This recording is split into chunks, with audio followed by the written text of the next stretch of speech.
Oreo டேஸ்ட்டுக்கு அடிமையாக இருக்கிறவங்க எத்தனையோ பேர் இருக்காங்க.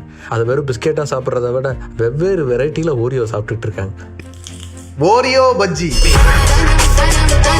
இந்த ஓரியோ முதலாக விற்பனைக்கு வந்த தினம் இன்று.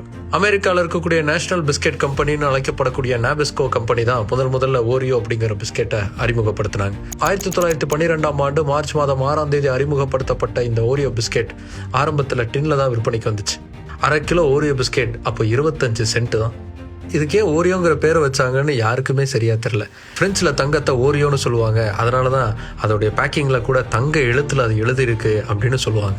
இல்லை இது ஓரியோ டாஃபின் அப்படிங்கிற லாரல் செடியை தான் குறிக்கும். இதோட டிசைனில் கூட அந்த செடி இருக்கு பாருங்க அப்படின்னு சொல்லுவாங்க. இப்படி எதுக்காக இந்த பிஸ்கெட்டுக்கு பேர் வந்ததுன்னு தெரியல. ஆனால் எல்லாருக்கும் இந்த டேஸ்ட்டுங்கிறது பிடிச்சி போக ஆரம்பிச்சது. ஆரம்பத்தில் ஒரு பிஸ்கெட்டாக மட்டும் இருந்த இந்த ஓரியோவில் சாமுவேல் ஜே போர்செலோ அப்படிங்கிற ஒரு அமெரிக்கன் ஃபுட் சயின்டிஸ்ட் நடுவில் ஒரு க்ரீமை வச்சு ஓரியோ சாண்ட்விச்சை உருவாக்குனார். அதுக்கப்புறமா தான் ஓரியோவுடைய சேல்ஸ் பிச்சுக்கிட்டு போச்சு. 2011 உலகம் முழுக்க அதிக அளவில் விற்பனையாகும் பிஸ்கெட்டுன்னு ஓரியோ கின்னஸ் வேர்ல்ட் ரெக்கார்ட்லேயே இடம்பெற அளவுக்கு விற்பனை போச்சு. இப்படி உலகம் முழுக்க ஓரியோ சாப்பிடக்கூடியவங்க எத்தனையோ பேர் இருந்தாலும் அவங்கெல்லாம் ஐஸ்கிரீம் மில்க் ஷேக்கோட நின்றுவாங்க. நம்மள மாதிரி வெரைட்டி அதை சாப்பிட்றதில்ல. இப்படி ஃபுட் இண்டஸ்ட்ரியில் புது இனோவேஷனை உருவாக்கக்கூடிய இந்த ஓரியோ பிஸ்கெட் முதலாக அறிமுகமான தினம் இன்று.